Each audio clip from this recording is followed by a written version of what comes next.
Muy bien, hoy iniciamos este cuarto módulo bueno, continuamos con la segunda clase de lo que ya es el derecho médico. Y bueno, ahora vamos a conceptualizar a la persona como sujeto de derecho.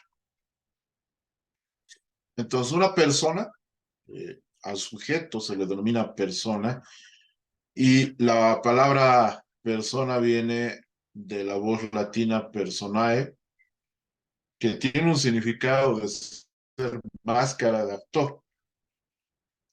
Viene de lo que es ejercer un personaje en una actuación. Obviamente, de acuerdo al derecho romano, no todos los hombres eran personas o sujetos de derecho en la sociedad romana. La persona era un hombre que tenía que tener ciertas condiciones para ser sujeto de derecho. Primero, ser libre, ser ciudadano romano y ser cabeza de familia o ser pater familias o sui juris. Con esas tres condiciones en la sociedad romana, una persona podía ser sujeta de derecho.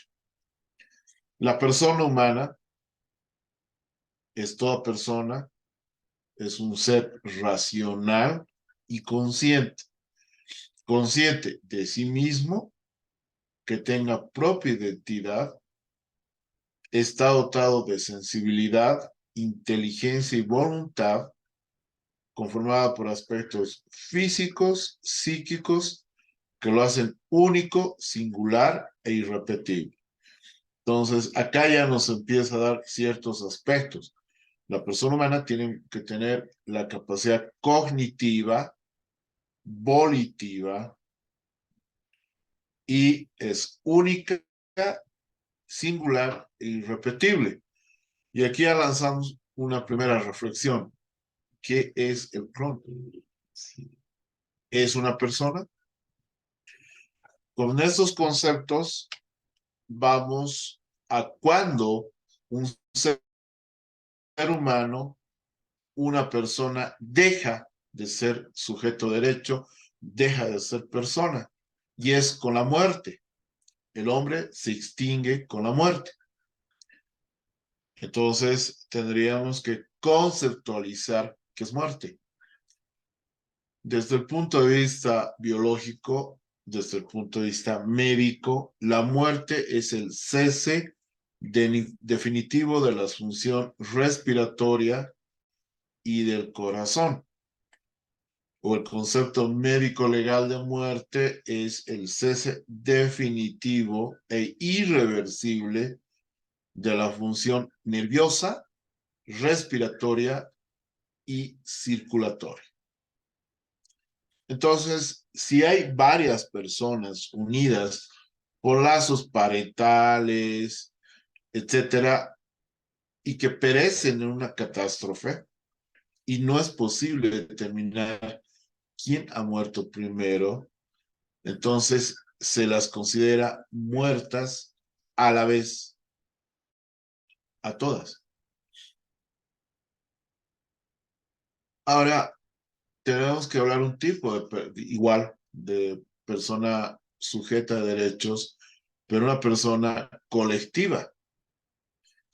Entonces, esta persona colectiva, su capacidad de goce es ilimitado, su capacidad de ejercicio está limitada al objeto social de esta persona colectiva. Su capacidad no incluye facultades derivadas, por ejemplo, del derecho de familia. La ley excluye la responsabilidad penal a las fundaciones, a las personas jurídicas, porque la responsabilidad es intuito persona. Entonces, persona son entes, el ser que existe. Ahora, ser sujeto de derecho no es igual a ser persona. El sujeto de derecho es una relación jurídica de quien ejerce la titularidad de un derecho. Y todo sujeto es susceptible de tener derechos y obligaciones en cuanto a la persona. El sujeto de derecho en una persona colectiva es titular de derechos. La persona es sujeto de tener derechos y obligaciones. Ojo, ¿cuándo tiene derechos como tal? Cuando esta persona nace viva. ¿Y cuándo es sujeta de derechos y obligaciones? Cuando cumple su mayoría de edad a los 18 años. Y vamos a verlo por qué. Ahora tenemos que hablar de otro concepto, que es la capacidad jurídica y la capacidad para obrar o realizar o ejecutar un ejercicio. ¿Cuándo se habla de capacidad jurídica? Cuando hay una aptitud legal o jurídica para ser titular y contraer obligaciones.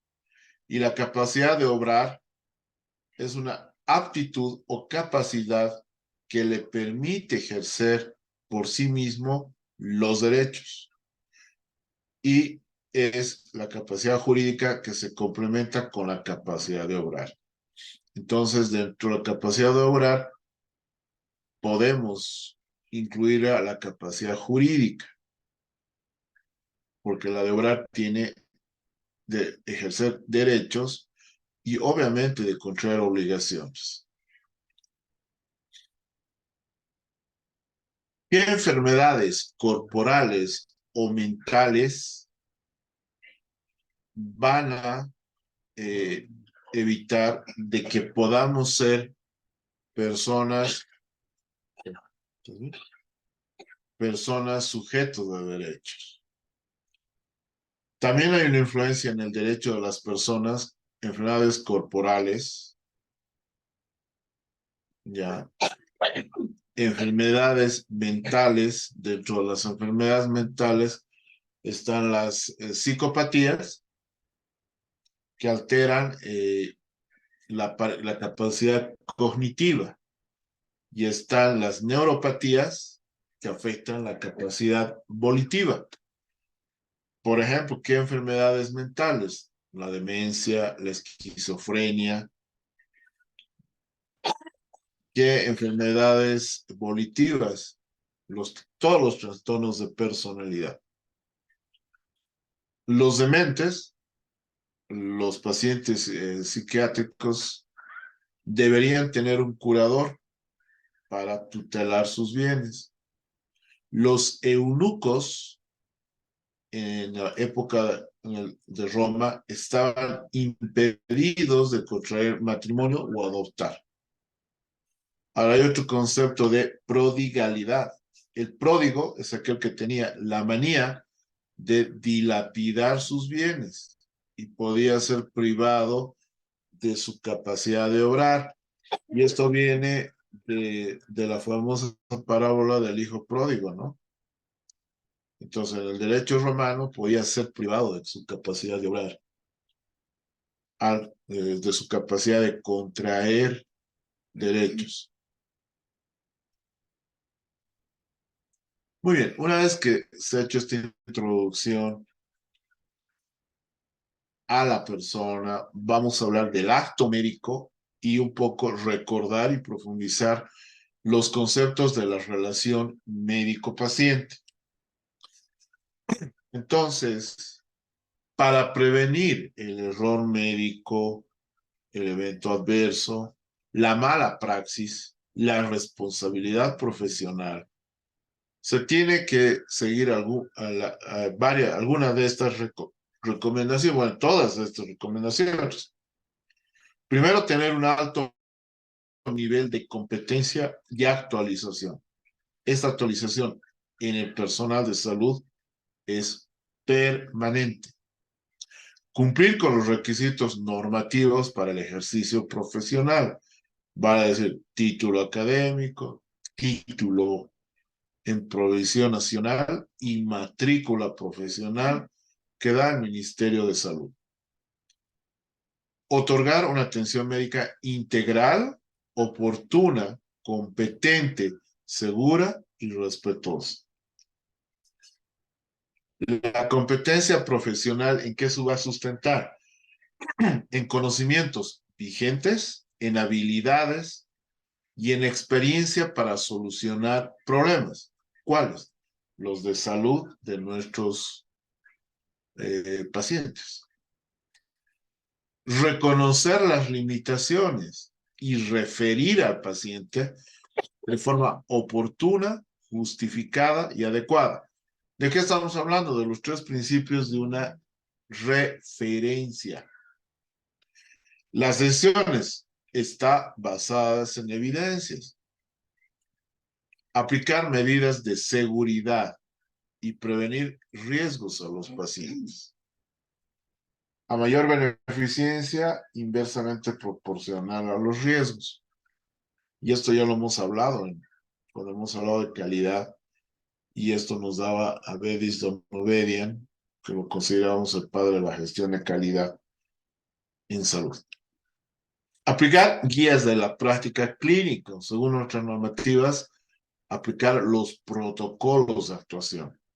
Ya en el mundo se habla de algoritmos y guías de práctica clínica, y ya en las siguientes clases vamos a ver diferencias. Elaborar un expediente clínico completo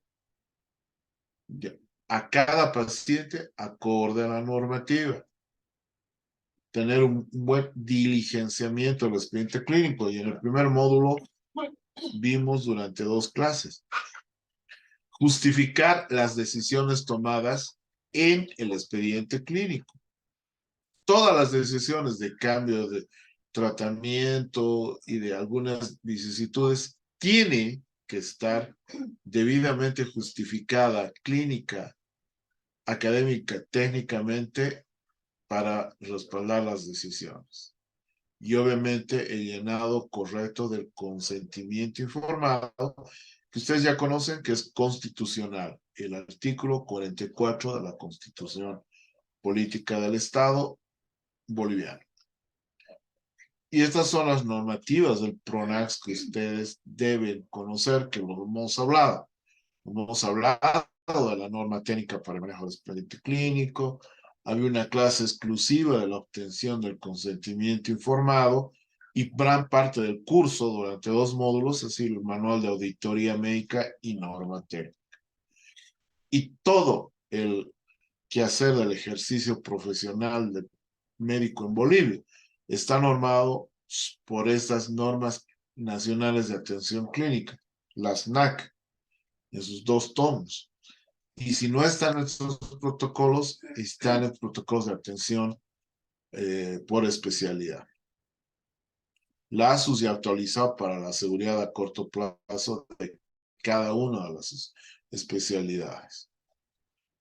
Y también tenemos que fortalecer la relación médico-paciente. La empatía es la capacidad que tiene una persona para comprender los sentimientos y emociones de otra como si estuviera en su lugar. Se trata de una puerta que se abre hacia el universo emocional de los demás. A través de ella podemos sentir, casi como nuestras, sus motivaciones, sus reacciones, sus expectativas, sus sentimientos y su estado de ánimo. Esto nos permite una comprensión mucho más profunda de la esencia de los seres humanos. Algunos individuos son por naturaleza más empáticos que otros. Si bien la empatía se puede cultivar voluntariamente y se incrementa en la medida en que crecemos y acumulamos nuevas experiencias, debemos tener en cuenta que ser empáticos con el prójimo no significa estar de acuerdo con sus puntos de vista o sus ideas. Tampoco supone interpretar de la misma forma que él lo hace la situación que le afecta emocionalmente. La empatía es escucha activa, comprensión, compasión, cercanía, pero no necesariamente justificación. Empatía y psicología. La empatía forma parte importante de la práctica psicológica, ya que mediante ella el psicólogo puede entender las emociones de las personas y adecuar la terapia a cada una. Escuchar activamente. Significa poner toda nuestra atención al escuchar lo que la otra persona tiene que decir y al observar sus gestos, cómo su cuerpo complementa la expresión verbal. Lo mejor es no interrumpirle, reforzar el canal de comunicación. Mientras la otra persona habla, mírala a los ojos, asiente con frecuencia, permítete hacer expresiones faciales consistentes con el contenido de lo que está contando. Hazle saber que sigues sus argumentos, que los comprendes y que te interesan. No pierdas de vista los mensajes paralingüísticos. Además de lo que la persona y dice cómo se expresa a través de los movimientos de su cuerpo, presta atención también a los cambios de volumen de su voz, a las variaciones en la entonación, a su tiempo de respuesta. Estos detalles revelan información muy valiosa de cómo se siente realmente la persona. Muéstrate comprensivo. Esto no significa justificar o dar la razón a la persona a quien se escucha. Tampoco quiere decir que debemos estar de acuerdo con su punto de vista o sus reacciones. La comprensión implica ser considerados, respetuosos y sensibles para con las emociones ajenas. Se puede expresar a través de frases sencillas como: comprendo cómo te sentiste. Debiste haberlo pasado muy mal. No se deben juzgar o descalificar las emociones del otro, solo escucharlas y reconocerlas. A menudo basta con escuchar para que la persona afectada sienta un gran alivio. El valor de la empatía. La empatía nos abre la posibilidad de cultivar relaciones íntimas, profundas, satisfactorias y duraderas a lo largo de nuestra vida. Si no fuésemos capaces de ser empáticos, nuestros vínculos con los demás serían meramente superficiales, utilitarios, económicos. Seríamos individuos emocionalmente insatisfechos. No podríamos madurar o crecer espiritualmente. Además, nos conociéramos muy poco a nosotros mismos, pues para ello siempre se necesita la escucha y la retroalimentación de los demás. Familiares, amigos, compañeros, parejas, y eso solo se logra mediante la empatía. Creación y apreciación estéticas. La empatía juega un rol fundamental en algunas formas de creación artística y en la capacidad de los receptores para apreciar plenamente esas creaciones. Pensemos en un actor de teatro o cine. Le corresponde encarnar a un personaje que piensa y siente de manera muy diferente. ¿Cómo podría el actor darle vida, hacerle un personaje conmovedor, si no cultiva la empatía necesaria para comprender al personaje y servirle adecuadamente de vehículo expresivo? Un caso semejante es el del escritor, el del novelista.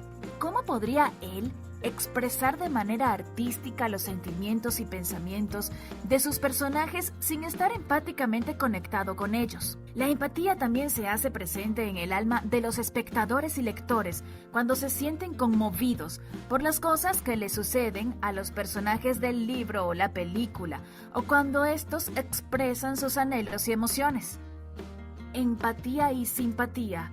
Ambas palabras tienen un sonido similar. Ambas poseen el sufijo patía, que viene del griego patos, y que hace referencia al universo emocional de una persona. Sin embargo, tienen significados opuestos.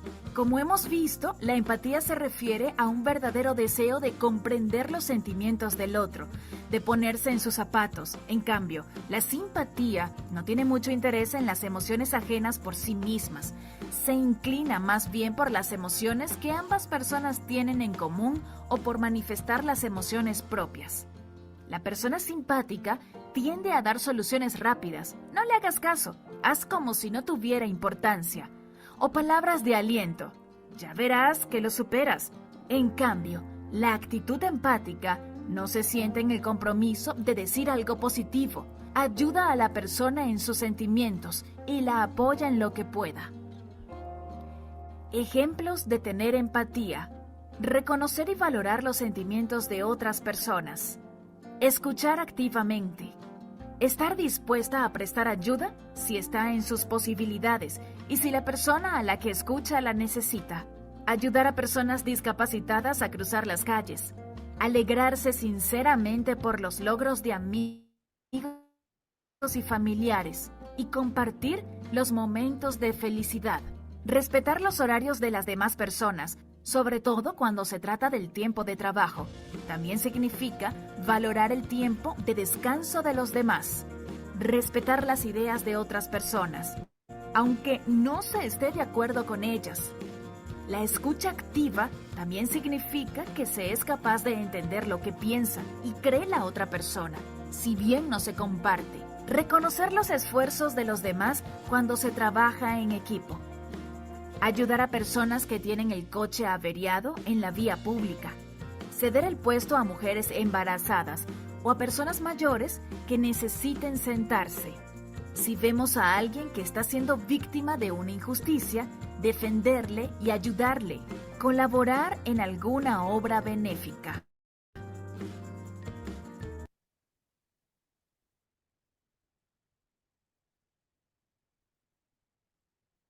Muy La bien. empatía. Entonces, tomando ese concepto de la empatía, que es la clave en una relación médico-paciente, que nos decía, y esto también vimos en el tercer módulo, Hipócrates, premium nocere. Por lo menos si no haces el bien, si no puedes hacer el bien, no hagas daño.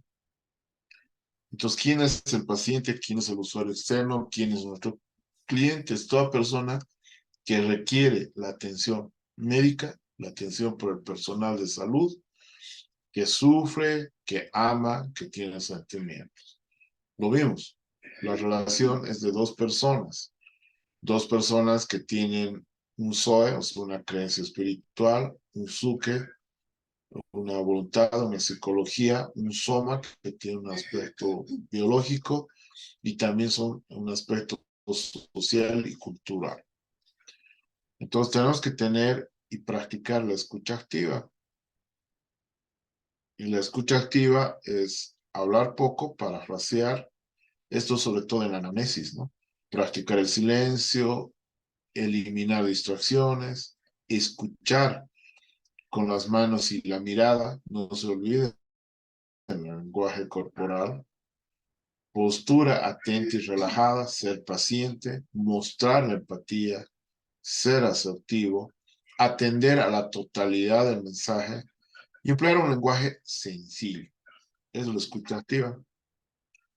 Y obviamente en la relación médico-paciente, el avance de la tecnificación, que no es mala el avance de la tecnificación, ha hecho que esta relación médico-paciente hay una despersonalización de la atención al paciente como objeto, hay una atención deshumanizada, aparentemente carente de sensibilidad y empatía. Esa es una visión.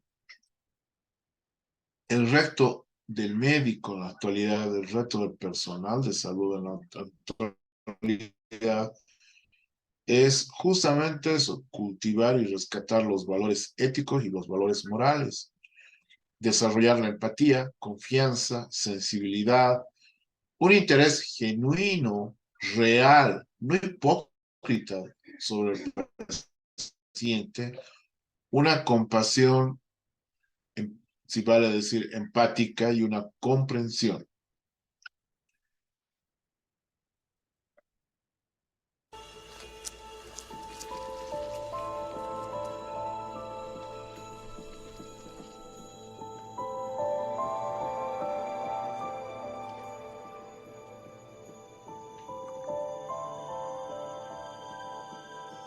Affix the pulse ox to the palm.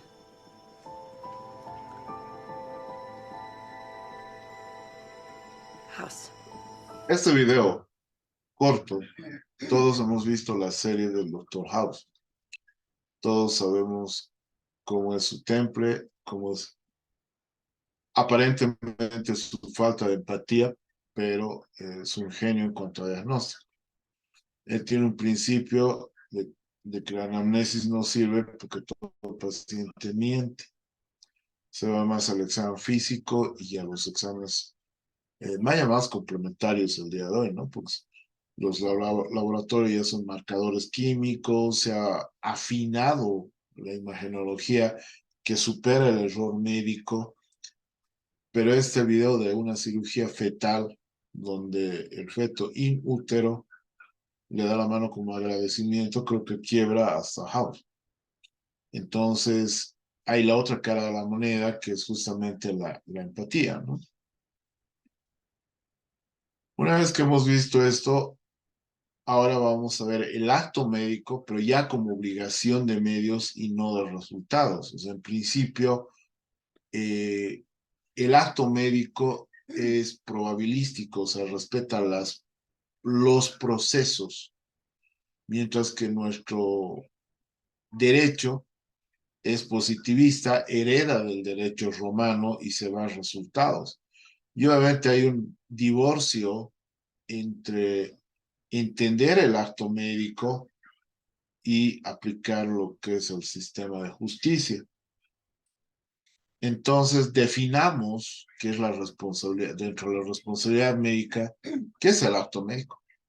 Es toda intervención profesional del médico, del personal de salud, respaldada por protocolos y normativa vigente, con calidad y calidez humana.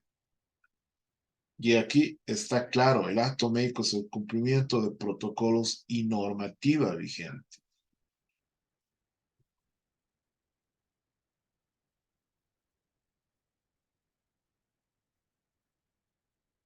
Buenos días, este es mi primer video oficial ya de este canal de Derecho Sanitario y como lo comenté, quiero hablar sobre lo que es el acto médico. ¿Qué es el acto médico? Muchos médicos lo conocen, tal vez no lo distingan propiamente como tal, los abogados lo llegan a conocer, pero no entienden realmente qué es. ¿Qué es el acto médico? El acto médico es aquel por medio del cual hay una relación entre un médico y un paciente, o una enfermera y un paciente, o un psicólogo y un paciente. Aquí es importante señalar que el acto médico se divide en varias partes, 4 principalmente, y dentro de estas 4 partes puede haber negligencia, impericia o alguna conducta inadecuada por parte del personal. Identificar dónde está ese problema nos va a ayudar a identificar el nivel de responsabilidad del que estamos hablando y de qué forma se puede subsanar. La primera parte del acto médico es lo que se conoce como historia clínica, que es el interrogatorio y la exploración clínica, por medio de la cual se va a llegar a una idea de lo que tiene el paciente, por medio de la cual se va a llegar a un diagnóstico de lo que tiene el paciente. Cabe señalar que muchos piensan que medicina es A más B es igual a C, o tiene esto y esto, dale esto y ya se va a curar, y no es así. A más B nos puede dar 3, 4, 5, 6 enfermedades diferentes y hay que descartarlas. Entonces la primera parte es el interrogatorio y la exploración física. Posterior a esto entramos a una segunda parte, que es llegar a un diagnóstico y hacer los diagnósticos diferenciales correspondientes. Para esto nos vamos a apoyar de la historia clínica y también de los estudios de gabinete y laboratorio que sean pertinentes. Con esto vamos a hacer diferenciales, vamos a descartar una u otra enfermedad y llegar a un diagnóstico. Ya que tenemos un diagnóstico certero, ya que tenemos un diagnóstico altamente probable, ya que no siempre es 100% exacto, pasamos al tratamiento. ¿Qué tratamiento le voy a dar? ¿Qué opciones de tratamiento hay? ¿Qué tratamiento acepta el paciente? Tristemente en México tenemos que hablar de qué tratamiento puede pagar el paciente. Yo le puedo ofrecer varias opciones y no están todas al alcance de su bolsillo. Pero bueno, establecemos un tratamiento. Hasta aquí todo va muy bien. Después viene una cuarta parte, la cual es muy olvidada muchas veces. No se le da la atención que necesita esta última parte, que es el seguimiento. ¿Qué es el seguimiento? Saber qué pasó con el paciente. Ya lo interrogué, ya lo exploré, ya lo diagnostiqué, ya le di tratamiento y qué pasó. ¿Está mejor? ¿No está mejor? Hay que ajustar el tratamiento, hay que cambiar completamente el tratamiento. Ha venido a consultas, ha venido a revisiones. Si no ha venido, me ha hablado para cancelar la cita o yo le he hablado para saber qué pasó con él. Y esta parte del seguimiento es una parte olvidada. En mi experiencia he visto que muchas veces los principales conflictos en la relación médico-paciente se dan en el seguimiento, porque ni el paciente se comunica conmigo, ni yo me comunico con él, o si no el médico no se comunica con él, hasta que ya hay un problema, no hubo un seguimiento adecuado, un problema que tal vez se pudo prevenir en su momento, un problema que se pudo subsanar en su momento, ya creció y ya no es tan simple de resolver, todo por una falta de seguimiento adecuado. ¿Qué causa esta falta de seguimiento? Bueno, hay varias causas. En el servicio público, tristemente, estamos hablando de un servicio público que ya está superado completamente. Hay más pacientes de los que se puede dar la institución el lujo de atender con la infraestructura actual. Se necesitan hospitales, se necesita más personal, eso es cierto. Se está cargando de trabajo a los médicos, eso es indudable. Se están dando consultas de 5 a 10 minutos por paciente para cumplir con la productividad que se está exigiendo, que aclaro, productividad, no calidad, donde en 10 minutos no puedes revisar a un paciente, no puedes hacer todo un buen interrogatorio, una buena exploración, llegar a un diagnóstico, pedir estudios de laboratorio y gabinete y me los dan en 6 meses. Yo lo he dicho en varias conferencias, en 6 meses el paciente ya se curó por sí mismo, o ya está muerto, o ya está complicado, y todo porque no se le dio la atención oportuna. Pero ¿de quién es la culpa? Tristemente se le echa la culpa al médico. Sin embargo, el médico que está atendiendo a los pacientes no es el que toma esas decisiones. A él le ponen una productividad. Muchos son directivos, sí.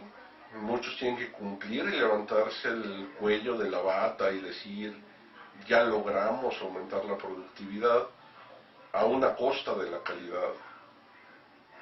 Y después les dan un seguimiento que debería de ser mensual de cada 3 meses.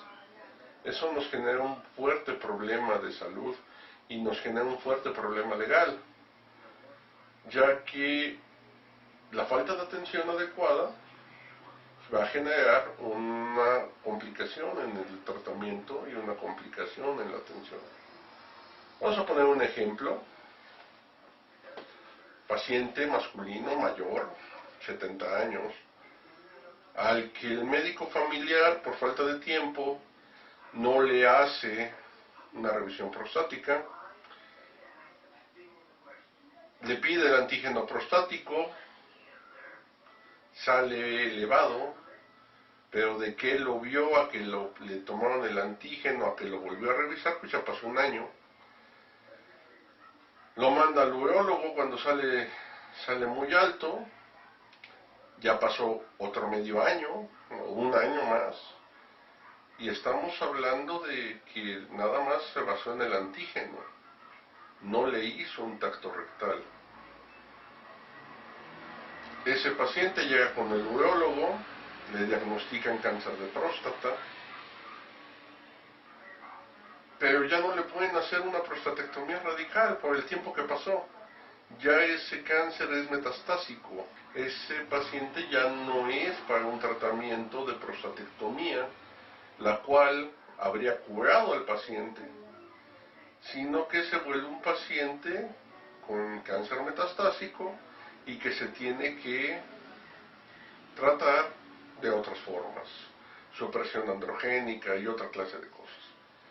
Aquí la pregunta jurídica importante es, ¿y de quién es la culpa? El paciente fue a sus revisiones. El paciente cumplió yendo a sus estudios y en las citas que le dieron. El urólogo lo vio. El médico familiar no lo revisó bien en este caso, porque no tiene tiempo. Pero eso no le quita su responsabilidad. Aquí al momento de una demanda, pues uno mete la demanda contra quien resulta responsable, principalmente el instituto, IMSS, ISSSTE, Secretaría de Salud, y de ahí se va a deslindar desde la situación del médico familiar. Y si ahí lo vio un médico familiar o lo vieron varios médicos familiares porque los iban rotando y ninguno lo revisó, pues todos son responsables, jurídicamente hablando. Eso es un problema porque el médico sabe lo que tiene que hacer. El médico familiar es un especialista y sabe que debe de hacer una revisión completa. Pero si le cargan el trabajo y no le dan tiempo de revisar a todos los pacientes, termina con un fuerte problema legal que originalmente no era culpa suya. Entonces, en este caso, el acto médico trae varios vicios y lo analizamos, vicios de diagnóstico, vicios de los estudios al tardarse tanto tiempo, y después un vicio en el tratamiento, ya que el tratamiento que pudo haber sido inicial y que pudo haber sido el adecuado, ya no es el tratamiento que le podemos dar. Ya no es el tratamiento que en este momento debe de recibir el paciente. Y después se le da un seguimiento, el seguimiento se manda al especialista. El médico familiar ya no lo ve hasta que vuelve a consulta con él. Sin embargo, ya tiene la responsabilidad. A continuación voy a poner una tabla donde se señala lo que es el acto médico y las partes donde puede haber algún problema jurídico, negligencia, impericia, falta de acción. Es importante que lo tengamos en cuenta, ya que la formación médica es muy distinta de la formación de un abogado. Un abogado no lo ve como lo vemos los médicos y no va a entender una justificación de tenía mucho trabajo, tengo la lista de pacientes llena. Un abogado simplemente va a decir, era su responsabilidad y no lo hizo. Tenía que tener esos deberes de cuidado y no los tuvo. Así de simple. Entonces los invito a que me den sus comentarios sobre este tema. Es un tema muy amplio, lo vamos a ir abriendo poco a poco, dividiéndolo en cada una de sus partes. Pero sí quería iniciar con un resumen de lo que es el acto médico y los alcances que puede tener. Bueno, es el primer video, espero tener un video semanal. Muy bien, con esa introducción que creo que la realidad mexicana es muy parecida a la nuestra, en realidad de Latinoamérica. El acto médico es toda acción o disposición del médico quien realiza o quien ejerce su profesión en el proceso salud-enfermedad con el diagnóstico, tratamiento y pronóstico, con el diagnóstico y tratamiento de la enfermedad, pronóstico y rehabilitación del enfermo. El acto médico tiene las siguientes características. Primero, profesionalidad y beneficencia, o sea, buscar el bien del paciente, premio nocere, no producir daño. El acto médico, si bien típicamente lo realiza el médico, también dentro del acto médico extrapola a todo el personal de salud, como al odontólogo, la enfermera, el radiólogo, el laboratorista, el bioquímico, el nutricionista, psicólogo, radiólogo y otros. Entonces, en el acto médico hay dos aspectos fundamentales. Primero, el objetivo y bien, perdón, o fin superior, que es de conservar, enriquecer la vida, la salud y curar o aliviar las enfermedades.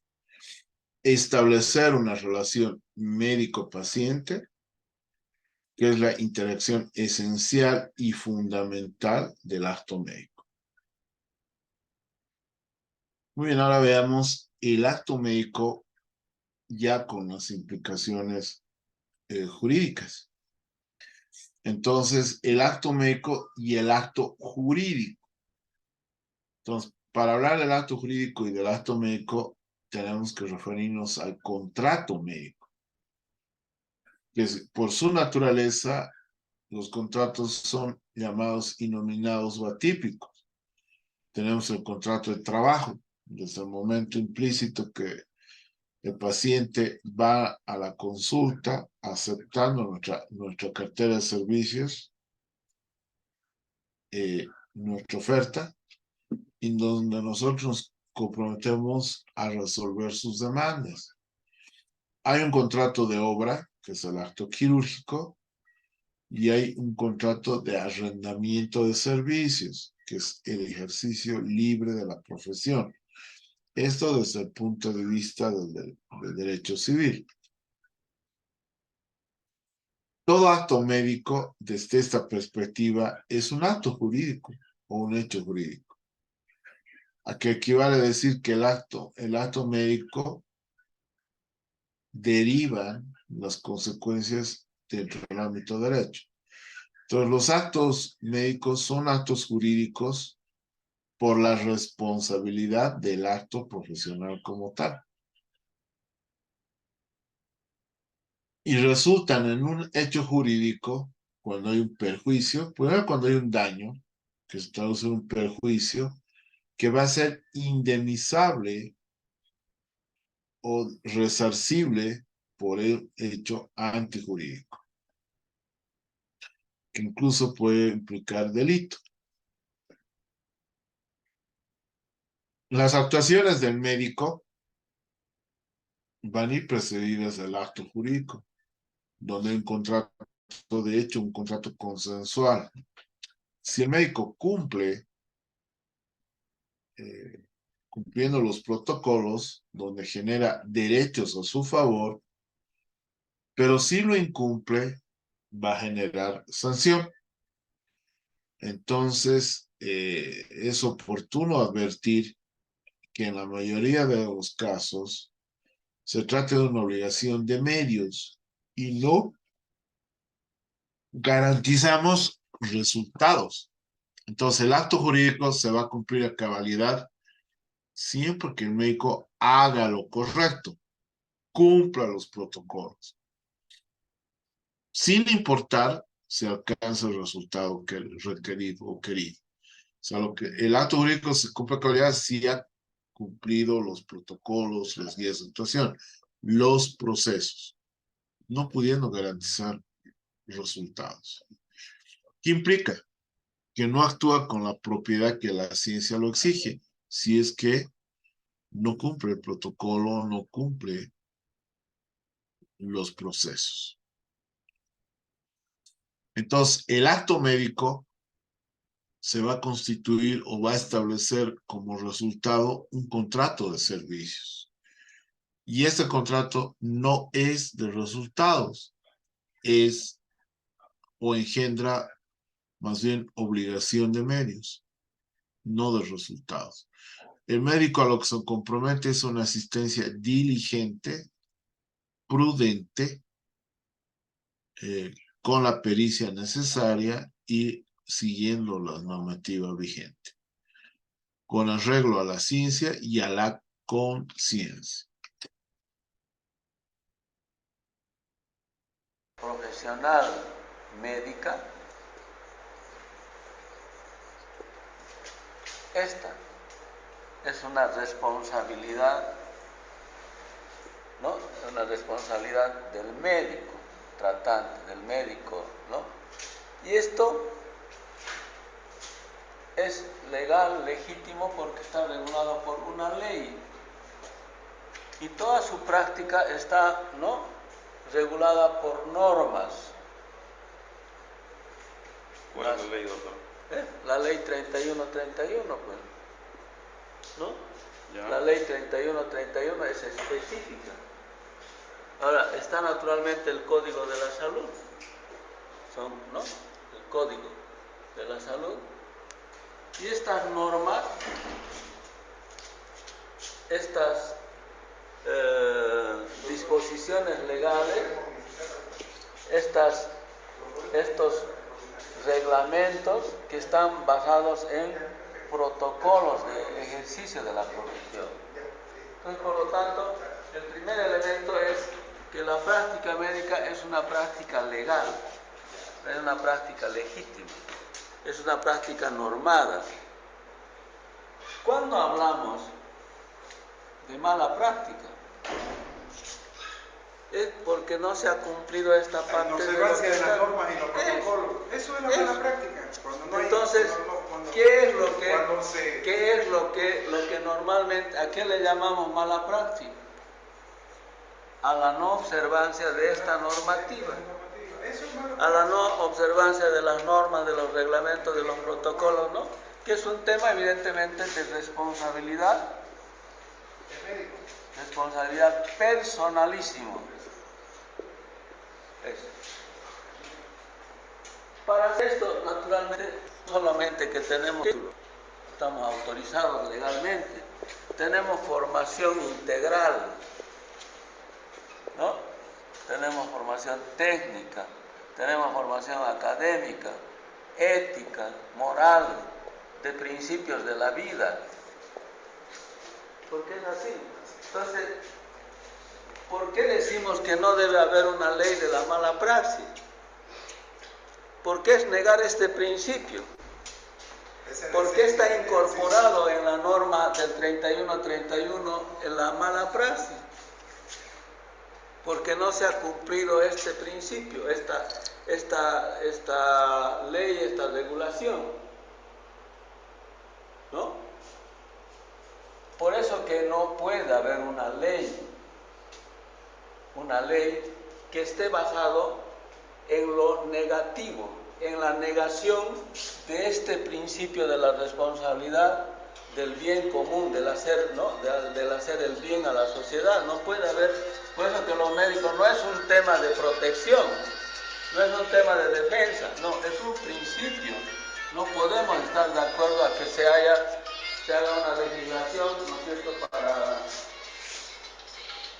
porque desnaturaliza este principio histórico, este principio de la vida, que viene pues desde la misma vida del ser humano. Si los periodistas hicieran nada más una revisión desde los griegos hasta nuestro tiempo, van a ver cómo ha evolucionado los principios legales, normativos, éticos, morales, de todo, pero el principio ético, moral y el respeto a la vida ha permanecido como principio desde Hipócrates. ¿Debe o no debe haber una ley de la mala praxis? No debe haber una. No debe haber una legislación tomando en cuenta lo negativo. No puede haber una legislación lo negativo. Ahora, esta mala praxis que tiene tres componentes básicamente, que está en la 3131, que es negligencia, impericia y imprudencia. Esto está plenamente establecido que a través de un proceso de evaluación, de seguimiento, de análisis, que es la auditoría médica externa, es la que es hecho por auditor acreditado, no es cualquiera, es responsabilidad del SER. Esta conclusión de la auditoría externa, si existe indicios indicio entra al proceso para la investigación, a la fiscalía, y la fiscalía pasará al Poder Judicial si sigue que encuentran indicios. Y en la justicia, pues, la justicia hacer la investigación en el marco de lo que establece el código penal o el Código Civil. Pero antes, en la mala praxis, en esta parte de lo que es del 31 al 31, para que vean que no es una ley ni protectora, ni parcial, ni encubridora, ni nada, sino es una ley de regulación del ejercicio de la profesión médica, ha quedado incorporado en un capítulo casi del 50%, que son los derechos de los pacientes. ¿Qué dice en la ley 3131? El derecho fundamental del paciente está a la información y al consentimiento. Eso dice en la ley 31. Y esto naturalmente está normado. Si esta norma no se cumple, naturalmente entrará en la categoría de mala praxis. ¿Dónde es el mecanismo de investigación? En la auditoría médica. En la auditoría médica externa. Porque también hay una auditoría médica interna que todas las semanas los médicos se reúnen para ir mejorando, viendo sus debilidades, lo que fuera. Pero este es el que tiene valor, el valor legal. ¿No? Por lo tanto, en conclusión, ahora, doctor, aquí, un médico no puede estar de acuerdo y menos impulsar una ley, ¿no?, que esté específicamente a sancionar la práctica médica. La práctica médica. No estamos en contra de que la práctica médica sea evaluado con una visión, ¿no?, sancionadora. Que de entrada esté pensando que hemos hecho algo ilegal. Que de entrada me esté diciendo que tenemos, ¿no es cierto?, una intención de hacer mal, que somos, ¿no?, de maldad. Y es contrario a nuestros principios, pues es por eso. Ahora, estamos proponiendo que evidentemente esta ley 3131 sea mejor socializado, aperturado, lo que fuera. Por eso que creo que es importante, en este momento el 3131, junto con el Código de la Salud, que está muy sobrepasado por la historia, decimos que deberá haber una ley general de sanidad o de salud, una ley de la República, una ley general de salud, como la que tiene España, como la que tiene Argentina, donde incorpora todo. Y no es una ley que está dirigida a la regulación solamente del ejercicio de la profesión médica.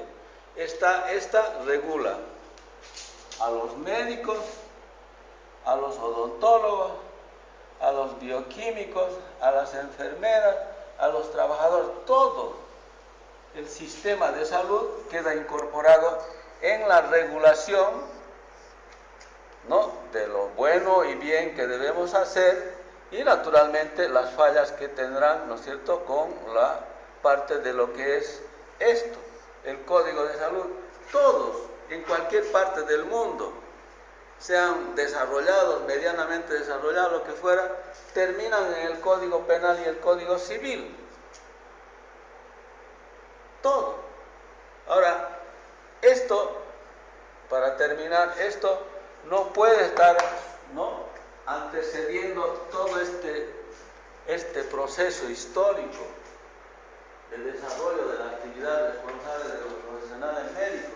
Yo no le puedo aceptar, así sea el presidente de la Corte Suprema, que me diga que yo soy un médico que hago mala praxis.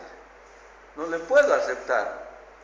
Y no le puedo aceptar que me haga una ley específicamente para ir buscando lo malo que yo puedo hacer.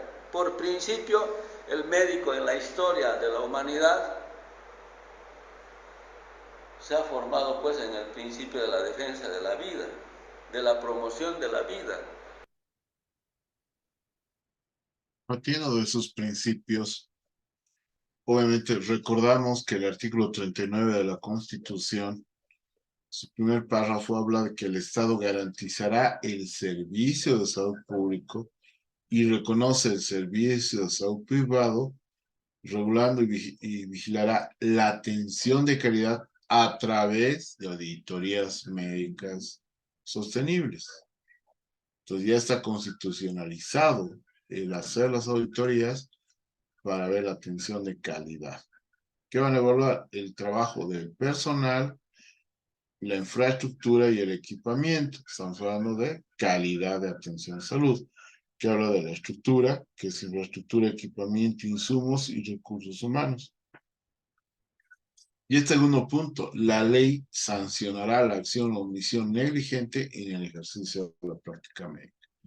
Para sancionar algo en el campo penal tiene que ser delito, ¿no? Y en nuestro actual Código Penal no existe el delito de negligencia o negligencia, impericia y imprudencia en el ejercicio de la práctica médica.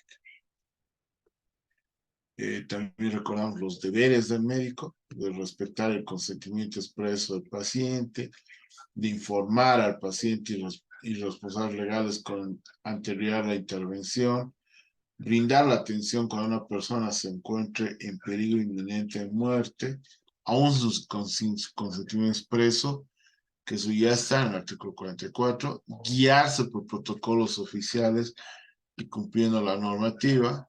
Dentro de los deberes está que en caso de urgencia o emergencia, ningún médico, centro de salud, hospital o clínica podrá negar su atención médica. Cumplir con el llenado de los documentos médicos oficiales señalados por ley. Está el de comunicar de manera veraz y completa sus antecedentes de salud, personales y familiares, dentro del deber del paciente. En la ley, toda la actividad que está relacionada está la medicina forense, está el peritaje y está la auditoría médica.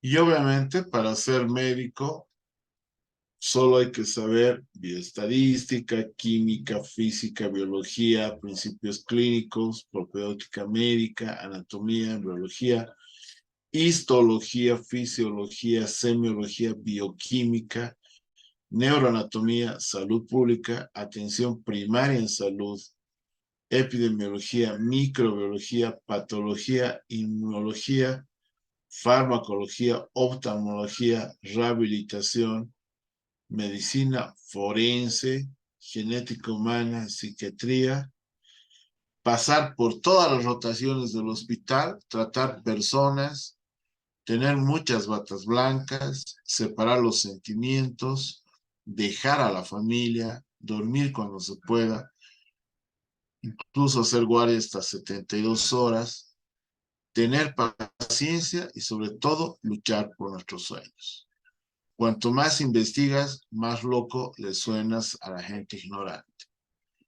O los libros curan la más peligrosa de las enfermedades humanas, la ignorancia. Realmente vimos un video que no era fácil ser médico o ser parte del personal de salud. Y con eso quiero acabar la clase de hoy. Entonces, no sé si hay alguna consulta o alguna pregunta.